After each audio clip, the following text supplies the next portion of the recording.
Hello and welcome back to Centrum Vitae. Today I am going to be talking about coping with loss. But before I begin, if you have clicked on this video because you have recently experienced loss and are looking for help on how to cope, we at Centrum Vitae firstly want to extend to you our sincerest and most heartfelt condolences.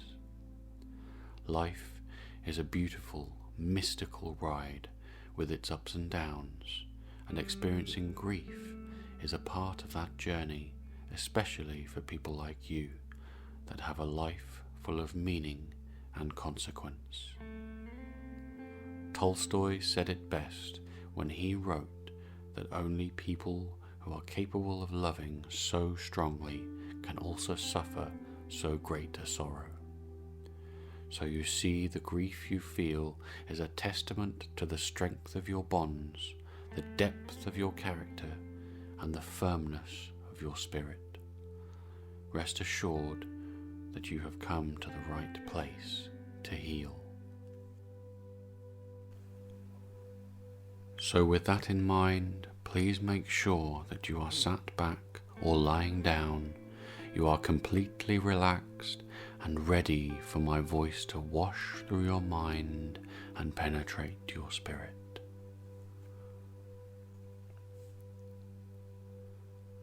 To begin coping with loss, the first thing you have to do is recognize the fact that you are grieving a loss and accept that it is happening. It is easy to be overwhelmed by the emotion of the moment and to feel out of control. But the exact opposite is true. You are still very much in control. You are just reacting to your loss, which is a perfectly natural response. You cannot help your reaction because it stems from your passions and connections to the things and people you value in your life. It isn't something that you can just get over or move on from, and nor should it be. Grieving your loss is an important, meaningful process that demands the utmost respect. In reacting to your loss, it is common to feel shock or numbness or being in a daze. It is normal to feel an overwhelming sadness. It is normal to feel extreme tiredness and exhaustion. It is normal to feel angry or guilty or a mixture of both. All of these and many more are natural responses to suffering a loss. By recognizing how you are feeling and acknowledging that you are grieving a loss, you can make sure that you give yourself the time and space to heal properly. To begin the healing process, you must first give yourself over to your grief and let yourself feel it. If you feel like crying, cry. If you feel angry, let yourself feel angry and do something healthy to vent that anger. If you feel tired, have a rest. If you feel numb or in shock, take time to process your feelings. The worst thing you can do is to dismiss your feelings or ignore them, as this can lead to deeper depressions further down the line. Remember, these are natural responses, and interfering too much with those responses is far less healthy. Grieving can often take over everything you do, so it is important for you to give time over to grieving. If you have responsibilities, people that depend on you, or essential activities that must continue, then you need to explore other options for these to be taken care of by someone else. This will give you the physical, mental, and spiritual space to grieve. If this is not an option that is open to you, then the best course of action is to complete your responsibilities, but to make sure you allocate and utilize a set time in the very near future to let yourself feel. Otherwise, you risk falling into the pattern of ignoring how you feel and convincing yourself that you feel better already.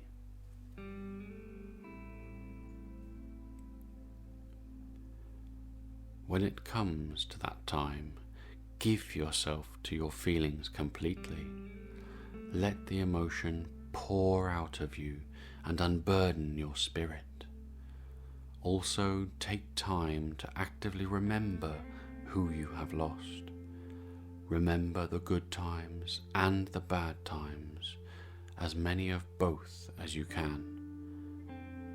By engaging the parts of your brain that govern memory, you are also slowly and subconsciously rationalizing how you feel.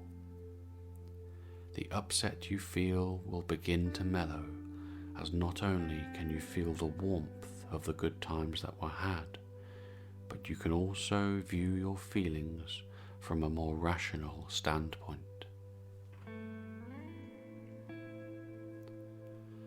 When the initial wave of upset has subsided, you are free to truly explore your grief and begin healing.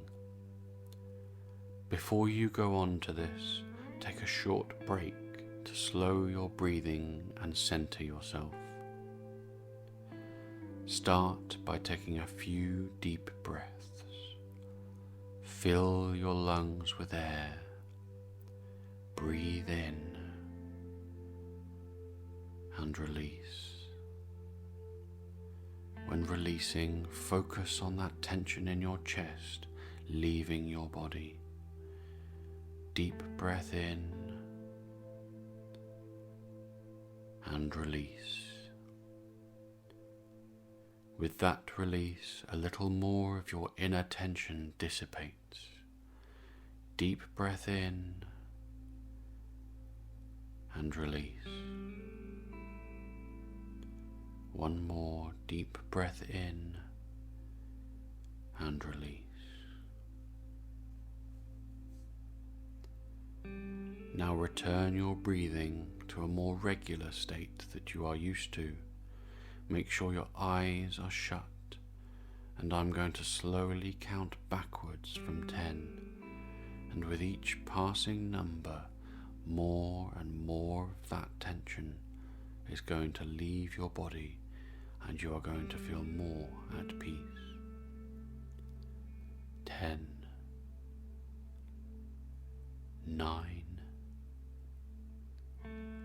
8, feeling less tense, 7, 6, 5, 4, ever peaceful, 3, 2, 1, 0.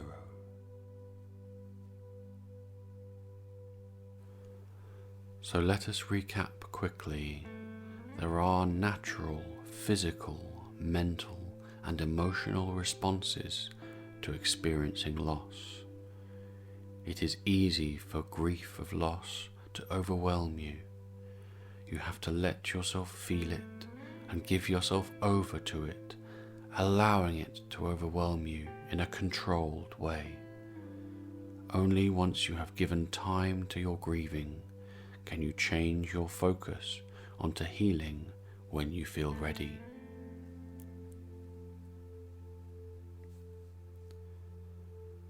Before you begin to heal, it is important to know and understand what type of a griever you are, because understanding how you experience grief is the best way to identify how you will be able to cope with that experience and what coping mechanisms will be most successful.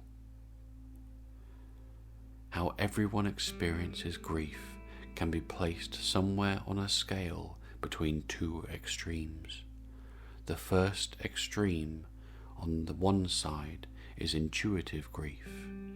People who grieve intuitively are more likely to experience extremes of emotion and are going to express these feelings outwardly with displays of emotion and sharing of thoughts and feelings. The opposite extreme is instrumental grief. People who grieve instrumentally experience grief as more of a challenge or problem that requires working through and are less likely to experience extremes of emotion. It is exceptionally rare to only be one of the two, and you are more likely to place somewhere in between, with one of the two extremes more dominant than the other. So, once you have identified where you place on the scale between an intuitive and instrumental griever, you are then able to work out what your healthy coping mechanisms are. This is the first step towards healing. Different people have different ways of coping that work for them, but practically all mechanisms apply to at least one of these 5 aspects: social mechanisms, spiritual mechanisms, emotional mechanisms, creative mechanisms, and rational mechanisms. Social mechanisms involve communicating with others, the sharing of thoughts and experiences as a way of coping. Spiritual mechanisms involve an inner connection to the metaphysical as a means for coping, so through prayer or meditation, just to name 2 examples. Emotional mechanisms involve the experiencing, processing, and expression of feelings and emotions as a way of coping. Creative mechanisms are activities that involve creative expression in some form as a way of coping.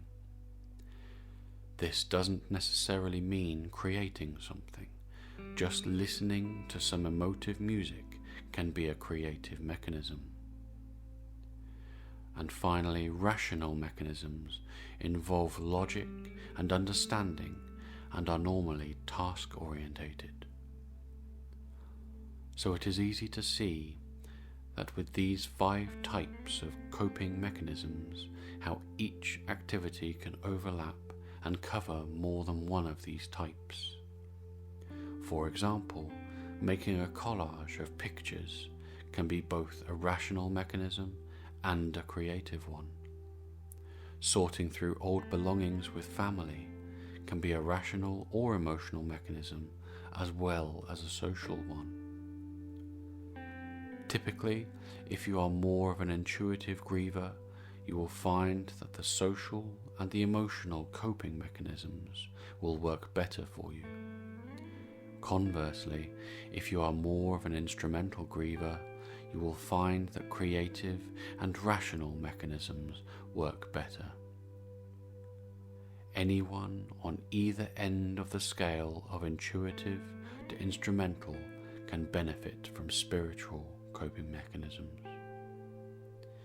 The key is to work towards your goal of healing without putting any pressures or constraints on yourself to do so. To make decisions on activities or processes that you have decided will help you move forward towards that goal.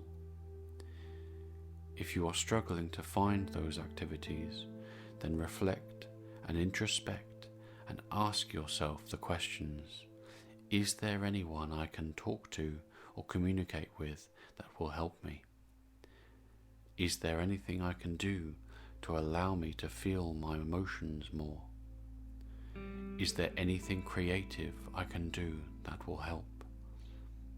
Is there any part of my grief that I don't understand that I can learn more about?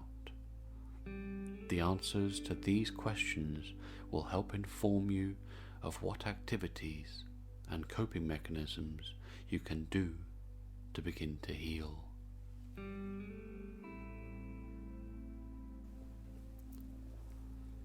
Two final points to help you along your way. Firstly, it is very important that you recognize that healing after loss is a long-term process, and some loss will stay with you forever. Don't put any undue pressure on yourself to feel better and plan ahead for moments in the future that will be difficult to cope with.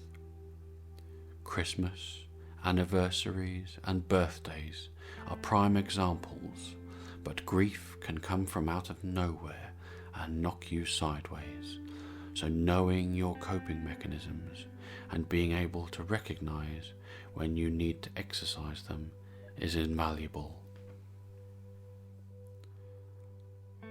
Secondly, everything I have spoken about today is all about dealing with the immediate after effects of suffering a loss and moving towards the middle term. If you have experienced a loss and are suffering in the long term with no sign of any healing, then you need to seek professional help, because this can be a sign of depression, post-traumatic stress disorder, or other natural symptoms of particularly impactive loss. If you think you do fall into any of these categories, it is worth reminding yourself that there is absolutely nothing wrong with you. You are not to blame. You are not damaged or broken in any way. You are just experiencing difficulty coping and adjusting to your loss, and you need some help to do so. There is absolutely no shame in that.